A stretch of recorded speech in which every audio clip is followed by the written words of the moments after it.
যেসব সন্তানরা একদমই পড়াশোনায় ডাল, খারাপ, লিখতে পারে না, বানান ভুল, মানে কোনো কিছুতেই তারা উপরে উঠতে পারছে না পড়াশোনার দিক দিয়ে, তাদের ক্ষেত্রে এটা কিন্তু করতে পারলে ভালো।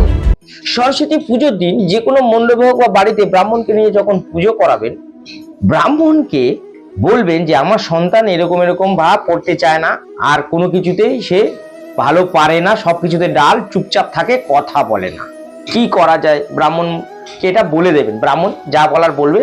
এর সাথে আপনি যেটা করবেন, ভালো করে শুনবেন, কিন্তু 5খানা দোয়াত আপনি কিন্তু সরস্বতী মণ্ডপে দান করবেন বা আপনার বাড়িতে রাখবেন, এবং আপনি একটা বাসন্তী কালারের শাড়ি আপনার সন্তানের হাত দিয়ে দান করাবেন। আর একটা সরা কিনে নেবেন, সরা, মাটির সরা, তার পিছনে সাদা কোনো কিছু মার্কার পেন হোক বা কালি দিয়ে হোক, সাদা রং দিয়ে আপনার সন্তানের নাম লিখিয়ে ওখানে ওম সরস্বত্যই নমঃ লিখবেন। লিখে তার নিচে আপনার সন্তানের কি সমস্যা সেটা লিখবেন, লিখে ওটাও মণ্ডপে দিয়ে দেবেন।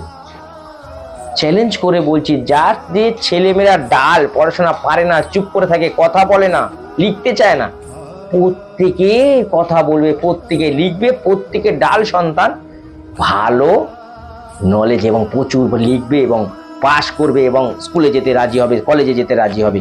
করে দেখুন, চ্যালেঞ্জ করে বলছি, পরীক্ষিত।